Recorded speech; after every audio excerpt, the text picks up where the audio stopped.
Hi guys, welcome back to my channel. I hope you all are doing great.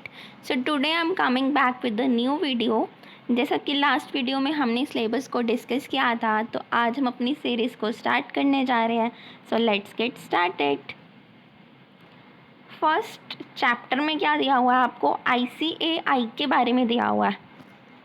Most probably chances कम होते हैं ये question आने के, but still if आता है तो आपको पता होना चाहिए कि आपको क्या क्या लिखना है. ICAI के बारे में पूछा जाता है और ऑब्जेक्टिव एंड उसकी हिस्टोरिकल डेवलपमेंट क्या रही. ICAI आपको सबसे पहले कंफ्यूज नहीं होना, institute of chartered accountant of India नहीं है यहाँ पे, institute of cost accountants of India है यहाँ पे. एंड सेकेंडली आप कह दोगे कि एक स्टैट्यूटरी बॉडी है जो कि एस्टेब्लिश हुई है एक एक्ट के द्वारा, जो कि पार्लियामेंट एक्ट था 1959. इसको हम ICWAI भी बोलते हैं, institute of cost and work accountant of India. और ऑनरशिप किसकी है? Ministry of corporate affairs. अब कुछ चीज़ें आप ऐसे करके लिख दोगे तो भी आपको मार्क्स मिल जाएंगे बहुत इजीली. फॉर्मेशन की एस्टेब्लिश कब हुआ? 28 मई 1959. और लीगल स्टेटस अभी भी क्या है? एक्टिव है. एंड आप बता दोगे इसका हेडक्वार्टर कहाँ पे है? कोलकाता में है इसका हेडक्वार्टर. एंड आप वेबसाइट के बारे में बता दोगे कि क्या वेबसाइट है? www.icmai.in इसकी वेबसाइट है. एंड एब्रीवेशन क्या यूज़ कर सकते हो आप इसके लिए? ICMAI. एंड कितने स्टूडेंट्स हैं इस इंस्टीट्यूट में? तो हम कह देंगे अप्रॉक्सीमेटली 6 लाख स्टूडेंट्स हैं इस इंस्टीट्यूट में. एंड इनके करंट प्रेसिडेंट कौन है? CMA P. Raju Iyer. And 4 regional councils हैं इनकी, एक दिल्ली में है, एक कोलकाता में, एक मुंबई में एंड एक चेन्नई में. तो ये थी इसका इंट्रोडक्शन. अब आप ये कहोगे कि भाई ICAI का ऑब्जेक्टिव ही क्या था, क्यों ये एग्जिस्टेंस में आई है? तो अब इसको भी हम फटाफट गो थ्रू कर लेते हैं.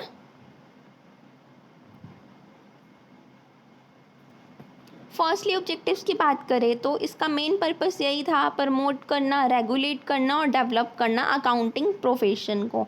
कॉस्ट अकाउंटिंग प्रोफेशन का प्रमोशन, रेगुलेशन एंड डेवलपमेंट, इसका मेन पर्पस यही था. और ऑब्जेक्टिव्स की बात करें तो डेवलप करना cost and management accounting profession को, जैसा कि मैंने आपको बताया ही. प्रोवाइड साइंटिफिक मेथड्स प्रोवाइड कराना कॉस्ट एंड मैनेजमेंट अकाउंटेंसी के लिए, क्योंकि पहले क्या होता था, जब ये नहीं थे, ICAI नहीं था, तो कॉस्ट का पता लगाने के लिए बहुत प्रॉब्लम होती थी. इसीलिए क्या किया गया, एक स्टैट्यूटरी ऑटोनॉमस बॉडी बना दी गई, जो कि क्या प्रिंसिपल्स को डेवलप करती है, टाइमली गाइडेंस प्रोवाइड कराती है और सारे इसके अकॉर्डिंग ही वर्क करते हैं. Develop the professional body of members, एक ऐसी बॉडी मीन्स एक ऐसा इंस्टीट्यूट डेवलप कर दिया जिसके अंदर मेंबर्स थे वो सारे कौन थे? प्रोफेशनल्स है.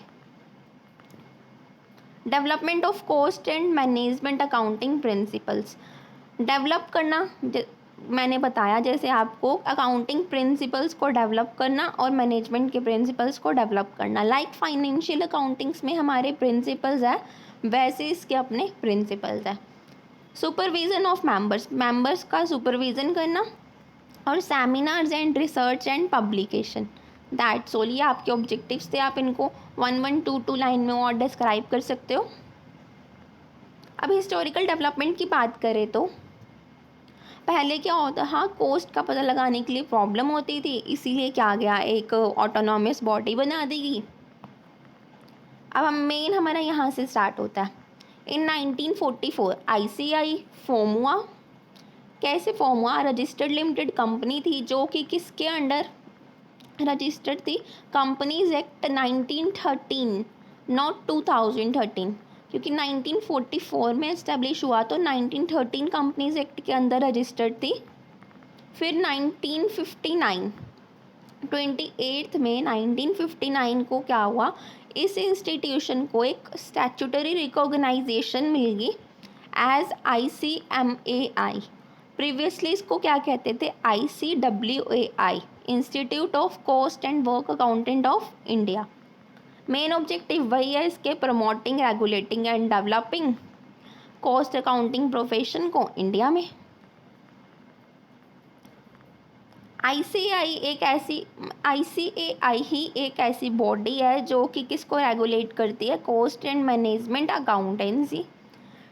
फिर क्या हुआ, 2011 में एक CWA अमेंडमेंट बिल पास किया गया लोकसभा एंड राज्यसभा के द्वारा 12 दिसंबर 2011 को, और जो भी चेंजेस किए गए इस बिल में वो पब्लिश किए गए ऑफिशियल गैजेट ऑफ इंडिया पे जनवरी 13, 2011।